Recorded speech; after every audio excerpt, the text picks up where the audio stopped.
আমার নবীর পরে আর কেউ যদি নবুয়তি দাবি করে ওইটা নবী না কাফের? জোর হলো না? যদি কেউ মনে করেন যে সবাই তো বলতেছে আমি বলবো না, চুপ করে থাকি, তাহলে আরবিতে বলে আসুকুতু নিসফুর রিজা, চুপ থাকা সমর্থনের লক্ষণ। আপনি চুপ থাকা মানে মনে হয় যেন আপনি গোলাম আহমদ কাদিয়ানিকে নবী বলার পক্ষে। জোরে বলেন, গোলাম আহমদ কাদিয়ানি নবী না কাফের? পুরো কাদিয়ানি গোষ্ঠী ওরা মোমেন না কাফের? বাংলাদেশ সরকারের কাছে আমাদের অনুরোধ থাকবে, সহজে তাড়াতাড়ি এই মধ্যবর্তী অবস্থানে নির্বাচিত সরকার হোক আর যাই হোক, আমলিক সরকার চলে গেছে, সামনে নির্বাচন আসবে, মাস টাইমে অন্তর্বর্তীকালীন সরকার যারা আছেন তারা তো দেশ চালাইতেছেন, কত সংবিধান আপনারা বানাইতেছেন, সংবিধানের ভিতরে ভুলচুক সংশোধন করতেছেন। এই সংশোধনের ভিতরে আমাদের সারা পৃথিবীর 200 কোটি মুসলমানের প্রাণের দাবি, বিশেষ করে বাংলাদেশ সংখ্যাগরিষ্ঠ মুসলিম কান্ট্রি, সংখ্যাগরিষ্ঠ মুসলমানের দেশ। এই দেশে কাদিয়ানীদের নামে কোনো ইসলামী জামাতের নাম চলবে? তারা তাদের নাম আলাদাভাবে ব্যবহার করতে পারে, কাদিয়ানি জামাত বলতে পারে। এ দেশে যেমন হিন্দুরা আছে, হিন্দু বলে পরিচয় দিয়ে থাকে, তাদেরকে তাড়াইতে বলি না। বুদ্ধরা আছে, বুদ্ধ পরিচয় দিয়ে থাকে, তাদেরকে তাড়াইতে বলি না। খ্রিস্টানরা আছে, খ্রিস্টান পরিচয় দিয়ে থাকে, তাদেরকে তাড়াইতে বলি না। তাদের জন্ম আছে, এদেশে জন্ম নিবন্ধন আছে, তাদের নামে আইডি কার্ড হয়েছে। তেমনি করে গোলাম আহমদ কাদিয়ানির সমর্থক যারা, তারা এদেশে জন্ম নিয়েছে, তাদের জন্ম নিবন্ধন আছে, তাদের আইডি কার্ড আছে, তারা এদেশের ভোটার, এই হিসেবে তারা থাকবে। তাদেরকে দেশ থেকে তাড়াইতে বলি না। একটা দাবি আমাদের সকলের, তারা আহমাদি মুসলিম জামাত বলে পরিচয় দেয়, মুসলিম শব্দ কেটে দিয়ে বেশির বেশি শুধু আহমাদি জামাত বলতে পারে অথবা আহমাদি কাদিয়ানি জামাত বলতে পারে, তাহলেই তারা থাকার অধিকার রাখে, নইলে তাদের এদেশে থাকার অধিকার নাই। এই মর্মে উলামায়ে কিরাম সরারদি উদ্যানে 15 তারিখে যে সম্মেলনের আয়োজন করেছে, আমি দাবি করব সকলের আল্লাহর পক্ষ থেকে, নবী পাকের পক্ষ থেকে, যদি আখেরি নবীর সঠিক উম্মত হয়ে থাকেন, ওই দিন দুনিয়াবি কাম কাজকে বাদ দিয়ে আপনি নবী পাকের সম্মানার্থে আপনি খতমে নবুয়াতের দাওয়াতের পক্ষে হইয়া, এই সমর্থক হইয়া ওই ময়দানে আপনি হাজির হবেন। বিশাল জনসমুদ্র তৈরি করে দেখাইতে হবে সরকারকে যে আমরা কোটি কোটি অসংখ্য মানুষ আমরা খতমে নবুয়াতের পক্ষে। লা নবিয়্যা বাদি বলেছেন আমার নবী, নবীর পরে আর কোনো নবীর দরকার নাই। আমার নবীর পরে আর কেউ নবুয়াতি দাবি করলে তার এই দেশে থাকার অধিকার নাই। একটু কি যাইতে পারবেন ইনশাআল্লাহ? সরোয়ার্দী উদ্যানে কারা যাবেন ইনশাআল্লাহ? আল্লাহ তুমি কবুল করে নাও। যারা খতমে নবুয়তির পক্ষে হাত তুলে সরোয়ার্দী উদ্যানে উপস্থিত হবে, কিয়ামতের ময়দানে নবীর সাথে তাদের সাথে মুসাফা মিলাই দিও, নবীর সুপারিশ তাদেরকে নসিব করো, হাউজে কাউসার তাদের মুখে উঠে পান করাই দিও। জাযাকুমুল্লাহু আহসানাল জাযা। আর রসুলিহি, সব রসুল সত্য, তবে আর কোন রসুলের রিসালাত এখন চলবে। আল্লাহু আকবার। ওয়াল ইয়াউমিল আখির, আরেকটা মানি 5 নম্বর। আজকে কি বার? মঙ্গলবার না সোমবার? সোমবার চলে গেল, মঙ্গলবারের রাত, বুধ বৃহস্পতি শুক্র, এমন করে 7 দিনের মধ্যে সপ্তাহ ঘুরতে আছে। হঠাৎ করে একদিন আসবে মুহররম মাসের 10 তারিখে একটা শুক্রবার, ওই শুক্রবারের পরে আর দুনিয়ায় শনিবার হবে না, ওইটা হলো দুনিয়া ধ্বংসের দিন, এইটা হলো দুনিয়ার দিনের শেষ দিন, ওয়াল ইয়াউমিল আখির। এই দিনটাকে বিশ্বাস করতে হবে, কিয়ামত হবে কি হবে না? জোরে বলেন হবে। আপনি স্বীকার না করলেও হবে। ইদা ওয়াকাতিল ওয়াকিয়া লাইসা লিওয়াকাতিয়া কাযিবা খাফিদাতুর রাফিয়া ইদা রুজ্জাতিল আরদু রাজ্জা অবুসাতিল জিবালু বাসসা ফাকানাত হাবাআম মুমবাসসা। আসমান ভেঙে গুঁড়ো গুঁড়ো হয়ে যাবে, পাহাড় পর্বত উড়ে তোলার মতো উড়তে থাকবে, চন্দ্র সূর্য হারিয়ে যাবে, এ দুনিয়াটা ধ্বংস হবে। এই দিনটা হবে শুক্রবার, ওর পরে আর শনিবার হবে না। আমি 5 নম্বরটাকে বিশ্বাস করি। 6 নম্বর ওয়াল কদর, ভাগ্যকে বিশ্বাস করি। ভাগ্যের বন্টনকারী, নিয়ন্ত্রণকারীকে। ভালো মন্দ যাহা কিছু সব আল্লাহর পক্ষ থেকে ফয়সালা হয়। আমারে বাঁচায় আমার আল্লাহ, আমাকে মারে আমার আল্লাহ, খাওয়ায় আমাকে আল্লাহ, পড়ায় আমাকে আল্লাহ, ধন দেয় আল্লাহ, দৌলত দেয় আল্লাহ, ক্ষমতা দেয়, জোরে বলেন কে? আর একটু জোরে কন কে? জনগণ ক্ষমতার উৎস, জনগণ ক্ষমতার উৎস। এই কথা যারা বলে, রাজনৈতিক দল যারাই আছেন, আমি কোনো দলের নাম মেনশন করব না, বিশেষ করে জেনারেল রাজনৈতিক দল যারা, তারা এই কথাটার পর গভীর বিশ্বাসী। জনগণ ক্ষমতার উৎস, জোরে বলেন নাউজুবিল্লাহ। এ বলার কারণে আপনি মুশরিক হয়ে গেছেন, আপনি মুশরিক হয়ে গেছেন। জনগণ ক্ষমতার উৎস না, ক্ষমতার উৎস কে? আল্লাহর হাতে ক্ষমতা, ঠিক কি ঠিক না? আমার এ জায়গায় তো সব দলের মানুষ আছে, একদলীয় অস্ত্র করা যাবে না। আমলিগ, বিএনপি, জামাত, জাতীয় পার্টি, আটরশি, চন্দ্রপাড়া, মানিকগঞ্জ, সুরেশ্বর, ভোজেশ্বর, ইনায়তপুর, বাহাদুরপুর, শরীয়তপুর, মাদারীপুর, ফরিদপুর, তবলিগ, চরমনাই, এতাহাতি, ওয়াজাহাতি, তাওহীদ, হিজবুত তাওহীদ, কাদিয়ানী, সব আছে না? এর ভিতরে অবশ্যই আছে সব দলের মানুষ। এই জন্য সব দলকে মিক্সার করে একটা দল বানায় বলি জনগণ ক্ষমতার উৎস না। এ কথা প্রমাণ হয়েছে গত 5ই আগস্টে বাংলাদেশে, ঠিক কি না? আওয়ামী লীগ এখনো বড় দল, তখনও বড় দল।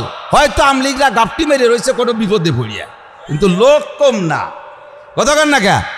লোক কম না, বহুত বড় দল। তাদের সাথে আর্মি, তাদের সাথে বিমান বাহিনী, তাদের সাথে নৌবাহিনী, তাদের সাথে বিডিআর, তাদের সাথে র্যাব, তাদের সাথে পুলিশ, তাদের সাথে আনসার, তাদের সাথে যুবলীগ, তাদের সাথে ছাত্রলীগ, তাদের সাথে কৃষক লীগ, তাদের সাথে মূর্খ লীগ, তাদের সাথে পাতি লীগ, তাদের সাথে তাঁতি লীগ, এত লীগ, তাদের সাথে উলামা লীগও একটা লীগ ছিল বলে। এই সব মানুষ থাকা সত্ত্বে সেই ক্ষমতা ধরে রাখতে পারে নাই, ছেড়ে দিয়ে চলে যাওয়া লাগছে, ঠিক না? ফাতাবিরু ইয়া উলিল আবসার, সূরা আর রহমানের দ্বিতীয় আয়াতের শেষ অংশ। ফাতাবিরু ইয়া উলিল আবসার, সূরা কি বলে, সূরা হাসরের, সূরা হাসরের দ্বিতীয় আয়াতের শেষ অংশ। ফাতাবিরু ইয়া উলিল আবসার। যারা এখন তাফালিং দিচ্ছেন, যারা বেশি দাফাদাফি লাভালাভি করতেছেন, ওই বড় দলের কাছ থেকে একটু শিক্ষা নেন। তাদের চাইতে বড় দল না। তারা যদি এইভাবে বেইজ্জতি হয়ে চলে যেতে পারে, তাহলে পরবর্তীতে যারা তাফালিং করতেছেন তারাও পায়ের নিচে মাটি পাবেন না, তারাও পায়ের নিচে মাটি পাবেন না, ঠিক কিনা? ক্ষমতার উৎস কার হাতে? আল্লাহর হাতে। বেশি বাড়াবাড়ি করবেন তো আল্লাহ তাআলা শিক্ষা দিয়ে ছেড়ে দেবে, বেশি বাড়াবাড়ি করবেন তো আল্লাহ শিক্ষা দিয়ে ছেড়ে দেবে। উদাহরণ দিতে গেলে বহুত কিস্সা বলা লাগে, সেদিকে গেলাম না। আল্লাহু আকবার। সংক্ষেপে চলে আসি। তকদিরের জিম্মাদারি কার হাতে? ক্ষমতা দেয় আল্লাহ, ন্যায়ও আল্লাহ। আমি যদি ভালো হই তাহলে দেবে, আর আমাকে দিয়ে আল্লাহ তা ট্রাই করে। যদি আমি ক্ষমতার সাথে অপব্যবহার করি, আল্লাহ তাআলা একেবারে অনায়াসে কান ধরে ইজ্জতের সাথে যা করার তা করে দেবে। রমজান আসার আগেই আমাদেরকে জেলখানা ইতিকাফে বসায় দেবে। বহুত বড় বড় নেতা। আমাদের দেশের মন্ত্রীরাও তো মুসলমান। যে কোনো মসজিদই তো মুসল্লি, কমপক্ষে জুমলি তো পড়তেন, তাই না? মন্ত্রী, কোনো মসজিদের মন্ত্রী মুসল্লিরে যদি মসজিদের ইমাম সাহেব বলতেন, স্যার এবার রমজান মাসের শেষ 10 দিন ইতিকাফে বসার লোক পাচ্ছি না, স্যার আপনি একটু বসেন, তাহলে হুজুরের চাকরি থাকতো। ননসেন্স মৌলবী, কমন সেন্স বলতে কিছু নাই।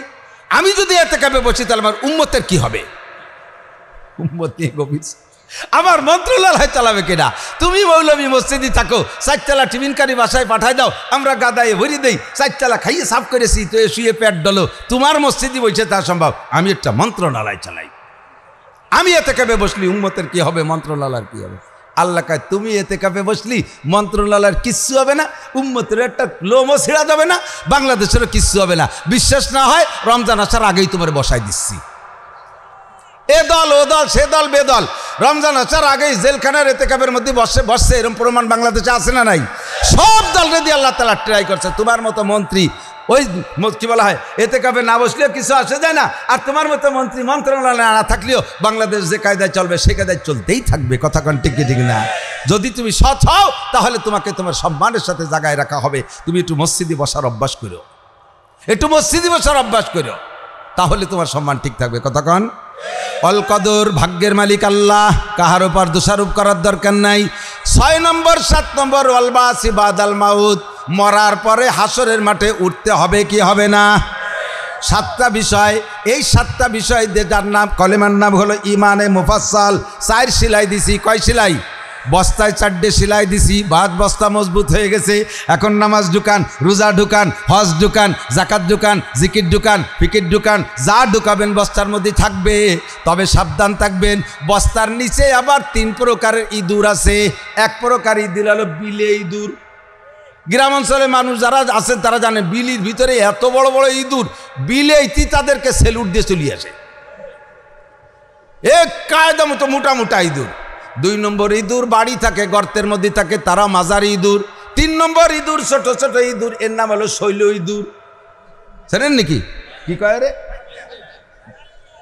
যাই হোক আর কি, ওই যে বই পুস্তক কাটে ঘরে খেতা কাপড় কেটে দেয়। 3 নম্বর ছোট ইঁদুর। 3 প্রকারের ইঁদুর আপনার বস্তার পিছনে যদি লাগা থাকে, যতগুলো সেলাই দেন সেলাইতে কাম হবে না। ইঁদুরে বস্তার তলা ফুটো করে নিতে পারে কি পারে না? আমার এক মুরব্বী বলতেন, আই বেরাদার দফে আউয়াল মুশকুন বাদাজাদার কিসে গন্ধম নুসকুন। আই বেরাদার দফে আউয়াল মুশকুন বাদাজাদার কিসে গন্ধম নুসকুন।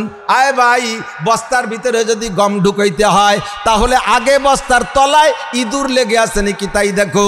যদি বস্তার তলায় ইঁদুর লাইগা থাকে, সারা জীবন ভরে বস্তার ভিতরে গম ঢুকবা, বস্তা কোনোদিনও ভরতে পারবা না। আন্ডারগ্রাউন্ডে বাংকার খুঁজা 3 ইঁদুরে ছিদ্র করে তল দিয়ে বেরোয় নিয়ে যায়। তুমি একদিক দিয়ে ঢুকাও, ওদিক দিয়ে বেরোয় চলে যায়, বস্তা কোনোদিনও ভরতে পারবা না। কথা বলেন ঠিক কি ঠিক না? এই ইঁদুর হলো 3টা। একটু বলেন কয়টা? 1 নম্বরে বিলে ইঁদুর মোটা, 2 নম্বরে ঘরের ভিতরে গর্তের ইঁদুর মাঝারি, 3 নম্বরে ছোট ইঁদুর যেগুলো লেপকাথার ভিতরে থাকে। এই 3 প্রকারের ইঁদুর। এই 3 প্রকারের ইঁদুরের নাম হলো 1 নম্বরে শিরিক, 1 নম্বরে, 2 নম্বরে কুফর, 3 নম্বরে বেদাত। শিরিক, কুফর, বিদাত, শিরিক, কুফর, বিদাত, এই 3 প্রকারের ইঁদুর আপনার বস্তার নিচে লাগিয়ে আছে। সিলাই সাইডে দেশেন ঠিক কইরা, মালও ঢুকাইতেছেন কম না, কিন্তু কোনোদিন বস্তা ভরে না। বস্তা মুঠে ভরেই না, গটু নাকি? আপনি খেয়াল করেন নাই? নিচেতে 3টে ইঁদুর লাগিয়ে আছে। এই জন্য 1 নম্বর ইঁদুর হলো শিরিক। শিরিকের ইঁদুর মারবো। শিরিক কাকে বলে? শিরিক আবার 3 প্রকার। জোরে কান কয় প্রকার? গুনে গুনে মনে রাখেন, গুনে গুনে শোনেন, তাহলে ইয়াদ থাকবে। শিরিক 3 প্রকার। আগে বলেন ইঁদুর কয় প্রকার? 1 নম্বর ইঁদুরের নাম কি? শিরিক। 2 নম্বর ইঁদুরের নাম কি? কুফর। 3 নম্বর ইঁদুরের নাম কি? বেদাত। আর এই 1 নম্বর সেই ইঁদুর আবার 3 প্রকার। বড় ইঁদুর আবার 3 প্রকার শিরিক। হ্যাঁ, 1 নম্বর শিরিক, 1 নম্বর শিরিক, 1 নম্বর শিরিক হলো শিরিক মা আল্লাহ ফিজ্জাত। আল্লাহর অস্তিত্বের সাথে কেউকে শরিক করা। শিরিক মা আল্লাহ ফিজ্জাত, আল্লাহর জাতের সাথে শিরিক করা। যেমন কালাতুল ইহুদ উযাইরুন ইবনুল্লাহ, ইহুদিরা বলে আল্লাহ উযাইর আলাইহিস সালাম আল্লাহর ছেলে। একটু কার না নাউজুবিল্লাহ। ভাষা শুনেন না, একটু বুঝিয়ে শোনেন। খেয়াল। ইহুদি গেছেন, এই নেতানিয়াহুর গোষ্ঠী ইহুদি। ডোনাল্ড ট্রাম্প আবার ইহুদি না, ওরা আবার নাসারা। ওরা কি? নাসারা মানে খ্রিস্টান। ইহুদিরা বলে কালাতুল ইহুদ উযাইরুন ইবনুল্লাহ, ইহুদিরা বলে উযাইর আলাইহিস সালাম আল্লাহর ছেলে। এ কথায় ভালো হিট করে নাই, আর একটু ভালো করে শোনেন। উযাইর আলাইহিস সালাম আল্লাহর ছেলের অর্থ কি? কয় উযাইর আলাইহিস সালামের মায়ের সাথে আল্লাহ যৌন মিলন করেছে, সেই মিলনে গর্ভ ধারণ করছে, সেই গর্ভের সন্তান উযাইর। আল্লাহ কয় এর চাইতে বড় জুলুম আর হতে পারে না। ওয়ালা তুশরিক বিল্লাহ ইন্না শিরকা লাযুলমুন আযীম।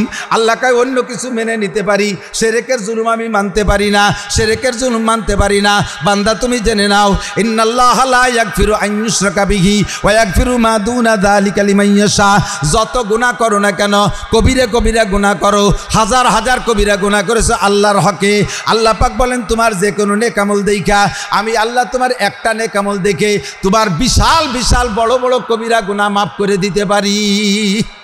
তবে শর্ত হলো শিরক থাকলে সর্বনাশ। বস্তার মধ্যে যদি তলায় শিরকের ইঁদুর লাইগা থাকে তাহলে তোমার কোনো তওবায় কাম হবে না, যতক্ষণ পর্যন্ত শিরক থেকে ফিরে আসতে না পারবে। আল্লাহ খেয়াল করে, বড় গুনাহ আল্লাহর ইচ্ছা স্বাধীন, যাকে খুশি মাফ করে দিতে পারে।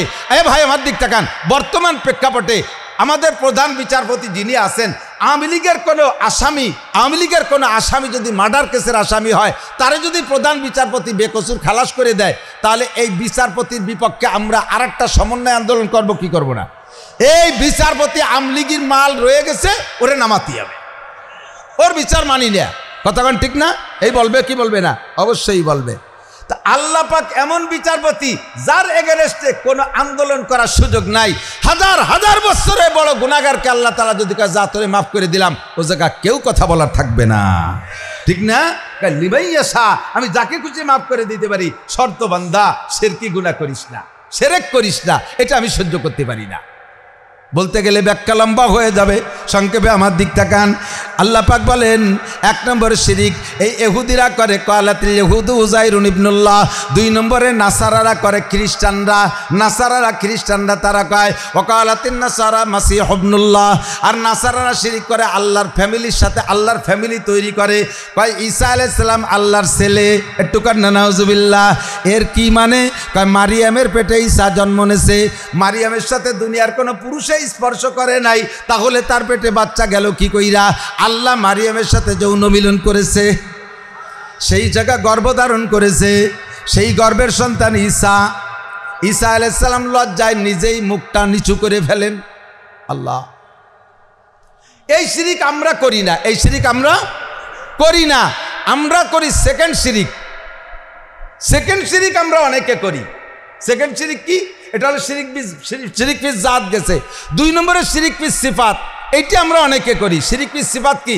আল্লাহর যে গুণ আছে ওই গুণটা একমাত্র আল্লাহরই জন্য খাস। কথা বলেন, একটু বলেন। খালেক সৃষ্টিকর্তা কে? আর কেউ? মালিক কে? রজ্জাক কে? রিজিক দাতা কে?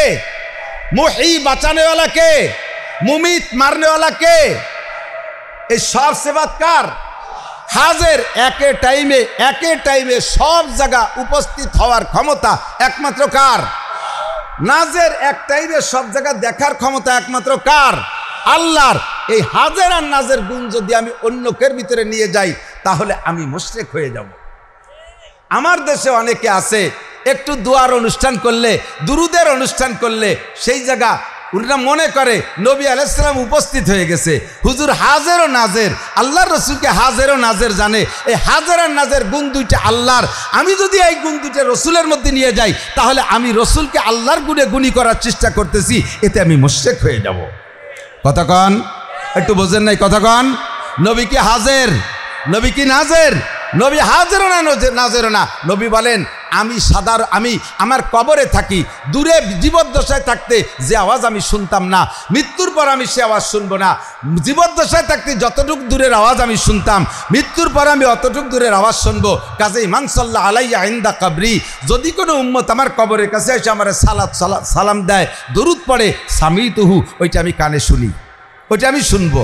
আমান সাল্লাল্লাহু আলাইয়া নায়ান উবলিকতুহু, যদি কেউ দূরের থেকে সালাত সালাম করে ওইটা আমি শুনি না, ওইটা আমি শুনি না, আমি সেটাকার খবরও রাখি না। তবে দূর দারাজ থেকে যদি কেউ দুরুদ ও সালাম পাঠায় ওইটা আমার কাছে পৌঁছে দেওয়া হয়। কন্যা সুবহানাল্লাহ। সাহাবায়ে কিরাম বলেন মাই ইউবলিগুকা সালাম ইয়া রাসূলুল্লাহ, হুজুর দূরের থেকে দুরুদ ও সালাম আপনার কাছে কারা পৌঁছাইয়া দেয়? হুজুর বললেন ইন্না লিল্লাহি মালাইকাতান সাইয়াহিনা ফিল আরদ ইউবাল্লিগুনি সালামা মিন উম্মতি। আল্লাহ পাক কোটি কোটি পর্যটন ফেরেশতা তৈরি করে রেখেছেন। এই ফেরেশতাদের দায়িত্ব আর কিছু না, বিশ্বের যে প্রান্ত থেকে আমার উম্মতরা আমার উপরে দুরুদ ও সালাম পড়বে, জায়গা ঠিকানা মাস আর তারিখ সহ মুহূর্তে মুহূর্তে আমার কাছে দুরুদ ও সালাম পৌঁছাইয়া দিয়ে দেয়। ফেরেশতারা পৌঁছায় দেয়, আমি শুনি না। কাজী নবী পাককে হাজের নাজের জানা এটা শিরিক হবে, আপনার আমল বাতিল হয়ে যাবে। ওয়ালা 3 নম্বর হলো ছোট ইঁদুর, বড় ইঁদুর আর মাঝারি ইঁদুর। বেশি কথা বাড়ানো যাবে না। 3 নম্বর যে ছোট ইঁদুর, মনে আছে? এইটা বড় মহা বিপদের ছোট ইঁদুর। কষ্ট পাচ্ছেন? এই 3 নম্বর ইঁদুর কি? সেটা হলো শিরিক ফিল ইবাদত। শিরিক ফিল ইবাদত, ইবাদতের মধ্যে শিরিক করা। শিরিক ফিল ইবাদত কাকে বলে? ইবাদত করব আমরা কার জন্য? একমাত্র নামাজ কার জন্য? রোজা করি আল্লাহর জন্য, ফরজ ওয়াজিব আল্লাহর জন্য, তিলাওয়াত করি আল্লাহর জন্য, দান খয়রাত আল্লাহর জন্য, মসজিদ মাদ্রাসা করি আল্লাহর জন্য। কথা বলেন ঠিক কি ঠিক না? তবলিগি যাই আল্লাহর জন্য, পীরের দরবারে যায় আল্লাহকে পাওয়ার জন্য। যাহা কিছু করি ইবাদতের নামে সব করব আল্লাহর জন্য। এগুলো আবার এর সাথে আবার শিরিক হয় কি কইরা? কয় যে খেয়াল যে ইবাদত করার ভিতরে মানুষের কাছে থেকে প্রশংসা পাওয়ার লোভ হয়, মানুষের কাছ থেকে প্রশংসার বাহা পাওয়ার লোভ হয়, ওইটাই হলো শিরিক ফিল ইবাদত। ওর নামই শিরিক ফিল ইবাদত, এর নামই শিরিক ফিল ইবাদত। আমি না যা করি ইবাদত করব কার জন্য? জিজ্ঞেস করছি, চাচা আপনি তো আগে নামাজ কালাম পড়তেন না, যে নামাজ কালাম পড়েন কি করব, বাড়ি বাসায় মহিলাকে জ্বালায় থাকার কায়দা নাই, তাই মসজিদে চলিয়েছে। এই যে মসজিদে এসে নামাজ পড়তেছে, এটা কি আল্লাহর জন্য না মহিলাদের জ্বালায়? এটার নাম হলো শিরিক ফিল ইবাদত। তুমি আল্লাহর জন্যই পড়তেছো না, তুমি মহিলাদের চাপে পড়িয়া। চাচা আপনি তো আগে দাড়ি রাখতেন না, যে সুন্দর দাড়ি রাখছেন, এই বয়সে দাড়ি না রাখলি মানসি কি কয়? এই বয়সে দাড়ি না রাখলি মানসি কি কয়? আল্লাহ কি কয় সেজন্যই দাড়ি রাখে নাই, রসুল কি বলবেন সেজন্যই দাড়ি রাখে নাই। দাড়ি রাখছে কার জন্য? মানসি কি বলে তাই ঠেকানোর জন্য। কতক্ষণ তবলিগি 3 চিল্লে দিয়ে আইসেই মহল্লায় এসে আমির সাজে, আর ফাঁকা বুলি মারে। মৌলভীরা লাগে কোন শাকে, জায়গায় বসে বসে একটু অভিকলা হাত দিচ্ছে না, একটু এই পুলাপান পাইছে তাই একটু বড়ায়, আর জাকাত ফেতরা মান্নত খয়রাত কুড়োই বুড়ে খেয়ে বেড়ায়। এ বলার একদল আছে না নাই? সারাটা জীবন ভরে কি করে বেড়াইছো পিছনের ইতিহাসে হাত দাও, চিন্তি বাকি নাই। যতদিন ঘুষ খাওয়ার শক্তি ছিল অতদিন তওবা করো নাই। রিটায়ার্ড করিয়ে 50-60 লাখ টাকা একবারে পাইছো, আর আগে বস্তা বস্তা টাকায় কামাই করে ঢাকার প্রাণ কেন্দ্রে বাড়ি টাড়ি কইরা যখন রিটায়ার্ড হয়ে গেছো, এরপরে এই পুরো পিছনের সমস্ত আকামের গুনাহ মোচন করার জন্য 3 চিল্লে দিয়ে তবলিগি যাইয়া এরপরে হজ একটা করিয়া আইছে। তুমি মৌলবীকে মাথার পর বসিয়া হাড়ি ভাঙবা আর বলবা যে মৌলবীকে লাগে কোন সাগে। তুমি ভালো করে জেনে রাখো, বাংলাদেশে যদি, এই উপমহাদেশে যদি কওমি মাদ্রাসার কওমি উলামায়ে কিরাম না থাকে, বিশ্বে যদি উলামায়ে কিরাম না থাকে, তাহলে সারা পৃথিবীর সমস্ত মানুষ শুধু চলমান পদ্ধতিতে তবলিগ করে ধর্ম ধরে রাখতে পারবে না। শুধু চলমান পদ্ধতিতে তবলিগ করে ধর্ম ধরে রাখতে পারবে না। মৌলবীকে লাগে কোন সাগে এইগুলো ক্রিটিসাইজ করে, আর আইসে চৌরাস্তায় বসে বসে আমি 3 চিল্লে দিয়ে এসছি, আমি বাৎসরিক চিল্লা দেই, মাসে 3 দিন কামাই নাই, আমি সাপ্তাহিক সব গুজারি করি, মহল্লায় 5 কাম করি। এই গল্প দেন ক্যা? এই গল্প দেওয়ার মানে আপনি খুব ভালো তবলিগের কাজ করেন, এই প্রশংসা পাওয়ার লোভে আপনি সারা জীবন ভরে তবলিগ করে কিচ্ছু পাবেন না। কতক্ষণ আলেম উলামা কি করে শুনলে আপনি আশ্চর্য হয়ে যাবেন। আমরা মৌলবীরা একটা কথা বলি, আমরা যাহা বলি আপনারা তাই করেন, আমরা যা করি তা আপনারা করেন না। এই কথাটা পাবলিকে আমাকে বলে একটু ক্রিটিসাইজ করে, তার মানে বুঝাইতে চায় যে হুজুররা যা বলে ভালো ভালো কথা এইগুলো আমাকে করতে বলে, আর হুজুররা নিজেরা অনেক আকাম করে, এই আকামগুলো আমাকে করতে নিষেধ করে। যে আমরা যে আকাম করি আপনারা করেন না, আমরা যে ভালো ভালো কথা কই তাই আপনারা করেন। আমি ওই কথাটা টেনে নিয়ে সমর্থন করিয়ে বললাম যে হ্যাঁ থ্যাংক ইউ, সত্য কথা বলেছেন। আমরা যাহা করি আপনারা তা করেন না, আমরা যা বলি তাই করেন। আমরা যা বলি মোটা মোটা বেঁচে থাকার মতো কয়েকটা কথা বলি, নামাজ পড়েন, রোজা রাখেন, হজ করেন, জাকাত দেন, ফরজ ওয়াজিব সুন্নাত মুস্তাহাব পালন করেন, হালাল খান, এই কয়েকটা কাজ করেন, বেশি আপনাকে করতে কই না। আমরা যা করি তা আপনারা করেন না, কারণ করতে পারবেন না। আমরা যা করি তা করতে পারবেন না। রাত 12টা পর্যন্ত ওয়াজ করি, এরপরে বাসায় জামাটা আমি বলতেছি, গল্প দেওয়ার জন্য বলতেছি না, জাস্ট একটা উদাহরণ বোঝানোর জন্য। মুফতি দেলোয়ার সাহেব কতক্ষণ পর্যন্ত কিতাব দেখে, আব্দুল মালিক সাহেব কতক্ষণ কিতাব দেখে।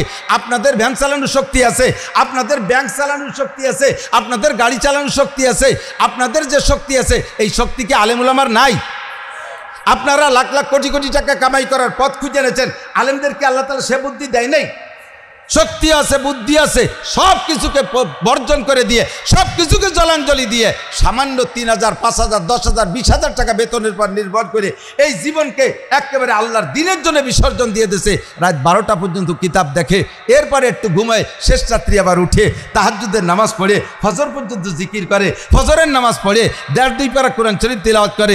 এই তিলাওয়াতের পরে আবার কিছু একটু নাস্তা পানি খেয়ে আবার কিতাব দেখতে শুরু করে, 9টা পর্যন্ত কিতাব দেখে সকালে নাস্তাটা খেয়ে এই যে ক্লাসে বসে অভিকলা হাদ্দাসানা বিভিন্ন প্রকার হাদিস কোরআন পড়াইতে তাহলে থাকে, নাহু সরফ পড়াইতে থাকে। এরপরে আল্লাহ তাআলা যদি কেউ একটু তৌফিক মোটামুটি দিয়েও থাকে আলেম ওলামাদেরকে, এরা যে পরিমাণ দিনের জন্য খরচ করে আপনি কোটি কোটি টাকার মালিক হয়ে সে পরিমাণ খরচ করতে পারবেন না। আমি আমার গল্প দেওয়ার জন্য বলছি না, জানানোর জন্য, শুধুমাত্র উৎসাহিত করার জন্য বলছি, ভুল ভাঙানোর জন্য বলছি। আমার 2টা মাদ্রাসা, দাওরায়ে হাদিস, আমার 2 মাদ্রাসায় 60,000 টাকা বেতন। আল্লাহর ফজলে আমি 60 পয়সাও বেতন দেই না। মাদ্রাসা থেকে 1 লোকমা খানা আমি খাই না, আল্লাহ আমার রুজির অন্যভাবে বরকত দিয়ে দিয়েছে, আমি সেভাবে চলতে পারি। প্রত্যেক দিন দৈনন্দিন আল্লাহ ভালো একটা পয়সা আমাকে দেয়। মাদ্রাসায় ঢুকে সপ্তাহে 2টা হাট আছে, হাটের দিন মাদ্রাসা অবিরাম কাজ চলতে আছে, সম্পূর্ণ টাকাগুলো মাদ্রাসার সব কাজে খরচ করে দিয়ে সেরেফ আমার গাড়ির তেলের টাকা আর আমার বাজার করতে যা টাকা লাগে এইটা বাচ্চাদের কাছে দিয়ে আর কোনো টাকাই আমি কাছে রাখি না। আপনাকে যদি বলি আপনার সারা জীবনের ইনকাম এইভাবে খরচ করে দেন, এটা আপনি পারবেন না। কাজে আপনারে তা বলি না, আপনারে বলি আপনি 40 ভাগের 1 ভাগ দেন, আমি যা করি আপনি করতে পারবেন না, এই জন্য করেন না। কথা হলে এই দিক, তাহলে ঘুরে নিয়ে যায় অন্য দিক। শিরিক ফিল ইবাদত। আলেম উলামা একজন আমার কয়, হুজুর আপনারা জায়গায় বসে বসে কি আরেন একটু এই উম্মত জাহান্নামে চলে যাচ্ছে, আপনি ফিকির করেন না? আমি বললাম, বেটা তোর যদি বেশি খারাপ লাগে তুইও বাদ দিয়ে থিয়ে চলে যা, আমরা যাওয়ার পিছিয়ে যাইতে ওটা সম্ভব না। যদি আমার এই জায়গাতে সরাইতে চাইস তা আয়, আমি বুখারী শরীফ পড়াই, তুই পড়া, আমি তবলিগে যাবো, আয় তুই বুখারী শরীফ পড়া। মাদ্রাসা ইন্ডাস্ট্রিজ, মাদ্রাসা কারখানা, মাদ্রাসা ফ্যাক্টরি, মাদ্রাসা বিস্কুট বেকারি আছে না, বেকারির ভিতরে বিস্কুট কেক তৈরি হয়। বেকারিতে বিস্কুট কেক যারা তৈরি করে টেকনিশিয়ান, তারা কি আবার ভ্যান ভরে বিক্রি করতে যায়? উন্ডা 2-4 ঘন্টা বানায় টানে, এরপরে আরামে ঘুমায়। আর দিন ভরে ওই বক্স ভ্যানে করে নিয়ে দোকানে দোকানে ফেরি করে বেড়ে আর এক দল না। এখন যারা ফেরি করে জল বৃষ্টি রোদ, তারপরে ওই দোকানদারদের সাথে মারামারি কিলি যুদ্ধ বিগ্রহ সবই তারা করে, ইত্যাদি করে টরে পয়সা আনিয়ে এইবারে ক্যাশে জমা দেয়। এর থেকে এবার ওই টেকনিশিয়ানকে মোটা বেতন দেয়, তাদের সম্মান আলাদা, এসির মধ্যে থাকতে দেয়, মালিক তাদের আলাদা খাইতে দেয়। এই দেখে ওই ফেরিওয়ালাদের মিজাজ খারাপ, 2 ঘন্টা কখন বিস্কুট বানায় শীতে শুয়ে রয়েছে। আসলে এই ফ্যাক্টরির কাজ তো আমরাই করি।